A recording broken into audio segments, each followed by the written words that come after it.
Jeez, there is so much to talk about today. So, don't really want to waste too much time. There's so much. There's so much. Okay, so to start us off, of course, we're gonna talk about the news. Gotta talk about the news. So, we have four Big Finish stuff here. Five Doctor Who stuff in total, but four of them are our good old buddies Big Finish. So, we have uh we have some story details for the Seventh Doctor box set coming out in June, I believe it is. June, yes. The Silver and Ice box set. We have some story details. So we knew the name of the stories and who was writing them, and we knew it was going to be two stories. But now we have like some actual info on it. The first story is Bad Day in Tinseltown, written by Dan Starkey, is going to be 2 parts, and then the Rybos Inheritance is going to be 4 parts. And we have some, I guess, synopsis has been written for it. So here we go. The Doctor and Mel drop in on the frontier town of Bright Edge, dubbed Tinseltown, after the curious byproducts from its depleted mine. The mayor thinks the future lies in entertainment, but as the locals start behaving oddly, a hidden force of Cybermen has other plans. So that's going to be their Cybermen story. And then we have the Rybos Inheritance, which is Dr. Mel arrive expecting suntime on Rybos, but find a world still shrouded in ice and snow. But it's not just the climate that's gone awry. As forces plot against the young king, a soothsayer predicts doom. And out in the wilds, the Doctor finds wily conman Garen caught up in events on Rybos once again. That'll be a good one to watch. I was listening to. I hear it's a sequel, obviously, to the Rybos. What is it? Rybos Experiment. Fourth Doctor one that I have yet to watch yet. So, but yeah, this will definitely be a box that I absolutely get, just because it's got Seven and Mel, so I'm gonna need it when I get to that point. But I like that team up anyway. So, and those stories sound cool. Then the next one is the Fifth Doctor, whose next box set comes out in September, is 40 Volume 2. Of course, this is celebrating the 40th year of the Fifth Doctor. We had the first one in, I think, February? And it was like, he was like, jumbled through his timeline. This one, however, is only one story. The Auton Infinity by Tim Foley. Now, we knew about this story was in this box set, but we didn't know it was the only one. I guess a lot of us thought, oh, there's gonna be 2 more stories. The Auton Infinity is just one of them. No, it's the whole box set. So, and we have a synopsis for it. It says, Snowdonia. Unit is running a training exercise with the Brigadier in attendance, except it isn't long before things start to go badly wrong. The fake aliens primed to attack the troops might not be so fake after all, and a temple disturbance attracts the Doctor, Tegan, and Turlough into the fray. Old enemies are on the scene with a deadly plan, but they might be the least of the Doctor's worries, because he's recently been sent backwards and forward through his own timeline, and he's gonna find out why. So that's very exciting, and the Master is supposed to appear in this. So, John Golshaw, He's gonna play Roger Delgado as well. So we got the Brigadier in this one as well. And apparently, this is when, it's 40 such a weird thing, because it's the first story in the first set takes place when the Doctor's alone with Nyssa and Tegan, but for the Doctor, it takes place shortly after Forward to Doomsday. And then the next story takes place shortly before Earthshock. But for the Doctor, it takes place when he's with Tegan and Turlough. Like it's like all weird, right? So yeah, but that'll be good. I will definitely be getting the 240 sets as well. This was a bit of a, now we're in like the spin-off news now. Rose Tyler Dimension Canon 2. It has been years since the first Dimension Canon came out, and we are just now getting the second set, coming out in October. Apparently, it was a thing where it's like Big Finish was told, "Don't contact us, we'll contact you." Um, when it came to the Rose Tyler stuff, so there's that. But yeah, set 2 coming out in October of this year, and they've announced that a third set is also set for release in September of next year. The second set of Rose Tyler stuff is called Other Worlds, and then the third set is called Trapped. There is nothing on set 3, just that there will be a set 3. So, set 2, we have 3 stories here. The first story is called Saltwater by Allison Winter. I've never heard of her before. Rose finds an Earth under threat as something steals the salt from the oceans. As global tensions escalate, Rose wants to make those in charge listen and finds an ally in the shape of another Clive. Clive is, of course, the guy who died in Rose in the first episode of New Who. Got his head shot off by a Auton. The second story is called Now is the New Dark by A.K. Benedict. Heard of him, but I don't think I've ever experienced a story from them. On an Earth where science never advanced from the Dark Ages, Rose and Clive find themselves under suspicion. Someone is killing the Melancholics? The Melancholics? But apparently there's a doctor here who can help. Obviously it's not going to be the doctor who they think. And then the final story, The Rogue Planet by Emily Cook. I've heard of her. She's been a big part of the Big Finish team since the lockdown, really. Rose finds herself closer to home than ever, but she's in for a shock. Meanwhile, Jackie is a hit on daytime TV and Clive is a professor, but nobody seems to realize how much danger the world is in. There's that. They recorded these in December of last year. Oh. I don't know if I'm gonna get this set. It is cool that it's out there. Like, we have a Rose Tyler show, which I think is what they wanted on TV. And this is like, her trying to find the doctor leading up to the journey's end. But I don't know if I'm interested enough to buy that set. A set I am definitely interested to buy is the War Master Self-Defense. This is apparently celebrating the War Master's anniversary. So this set is all around his timeline. But I'll definitely be getting it because I love the War Master. And this set was announced a long time ago, but now the stories have synopsis, which is great. So, the first story, The Forest of Penitence by Lou Morgan. Waking in an unusual forest with no memory of how he arrived there, the Master has little choice but to seek help from other survivors. But what is it they've all survived? That is a great premise. Don't know how we're all there. We obviously did something, but we just don't know what. I love that. The Players by Una McCormack is the second one. On the planet Trabus, the Master discovers a society where nobody's innocent, and the only true crime is to be a less successful villain than those around you. That is a great idea. Everyone on this planet is a bad guy. Boundaries by Elizabeth Miles. As his companion Cole attempts to save a world, the Master discovers an extraterrestrial entity that threatens to spread across the globe. This is taking place in the first box set, in the story called The Skyman, where Cole, the Master's companion in the first set, tries to save a world and the Master kind of pisses off and goes somewhere else. So this is what the Master was doing during that story. And then the final one, The Last Line by Lizzie Hopley. At the mercy of an ancient and powerful race, the Master calls upon his oldest friend in his hour of need. The problem is, he doesn't recognize this incarnation of the Doctor. Well, the Doctor knows this Master all too well. And of course, the Doctor is David Tennant. So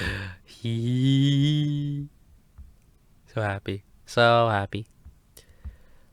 But yeah, definitely getting this one. Definitely getting this one. And that's it for Big Finish Doctor Who news. Of course, Sacha Dhawan is also going to be on Big Finish now. He's got a box set coming out, so Big Finish can now use some Jodie Whittaker characters, which, cool. I'm not interested. And then, just Doctor Who news in general. We had Legend of the Sea Devils, Jodie Whittaker's penultimate episode. It was apparently very shit, not surprising, and it only did 2.2 million viewership. This show is dying. I'm just waiting for Russell T Davies, and I'm waiting for The Witch to die on November. Here we go, boys. Hopefully I get Doctor Who to come back to the glory days. Please, please, please. Now a bunch of damn wrestling news. LA Knight has made his debut on SmackDown. Well, not really. He showed up on a dark segment, which WWE loves wrestlers showing up on dark segments now. And he is now a manager. He's not a wrestler anymore. He's a manager for Mace, who's getting a new gimmick. So Dio Madden, he's getting a new gimmick, which is good. But now LA Knight is just a manager, running like Knight Enterprises or something like that. This damn company. Let the dude wrestle. He's such a good wrestler. God damn. Stupid. Kushida has left WWE. He let his contract expire. Good for him. Good. Go back to New Japan. Apparently he's already signed to go back to New Japan. So great. Go back to New Japan. Probably the reason for him letting the contract expire was good. He hated NXT 2.0. And didn't like the direction that they were going with him in. I wholeheartedly agree. To be fair, though, Jack Evans has now left AEW, letting his contract expire as well. He just said that he doesn't feel like he brings anything to AEW anymore. He's like, I did at the start, but now they've got all these new guys. I don't really feel like I belong here anymore. And he let his contract expire. So there's that. And to be fair, AEW did not use the Hybrid 2 as much as they could have. Like, the Hybrid 2 were a really good tag team, and they did not use them as much as they should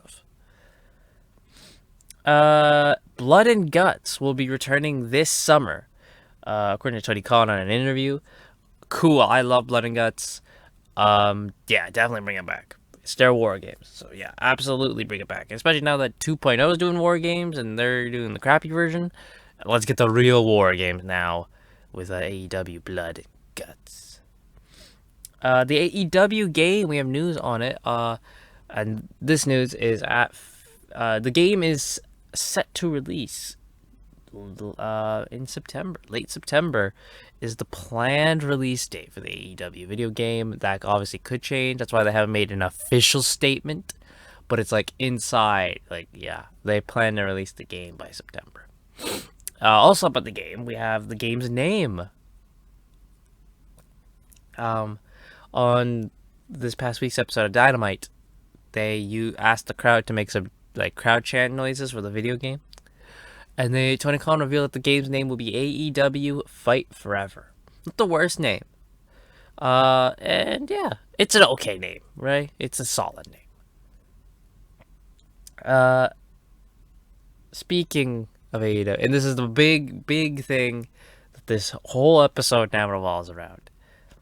On Dynamite this past week, Tony Khan announced that Tony Khan was going to announce, then Adam Cole interrupted him and did the announcement anyway, that AEW and New Japan are going to team up to do a joint pay-per-view on June 26th called Forbidden Door. That is so awesome. I can't even stress it. The possibilities for dream matches have been endless. Like, ever since the announcement, people have just been like going around going, what AEW star versus what New Japan star do you want to see? You know? And I am just so ecstatic for this. Me and Dad, my father, have been, because New Japan's back on Access. So that's the Fight Network here in Canada. And we've just been watching it. They've been showing old New Japan's and current New Japan stuff as well. So we've been really getting into New Japan a lot now. So much so that Dad has made a promise that he will be buying Wrestle Kingdom next year. And I always check New Japan to see, like, what events going on. And I'd love to watch a New Japan show live. Like, oh my god. I would if I could. So this has been great. This is perfect timing, just as we're really getting into being New Japan fans. AEW announces a New Japan crossover show. This is great. According to this partnership deal as well, Dynamite and Rampage are gonna be on New Japan World, which is New Japan's streaming service. So I mean, New Japan got a pretty good deal here. You buy New Japan World, not only do you get all the New Japan stuff, you also get all the AEW stuff. That's a great freaking deal. Wow. And then just quickly to do this last little news before we get back to Forbidden Door, that the Sword Art Online Volume 5 audiobook is scheduled for a May 10th release date. I have already pre-ordered it. So there is that. So I have that coming up. Alright, now we're going to go back to the Forbidden Door stuff. Wow, dude, this is such cool news.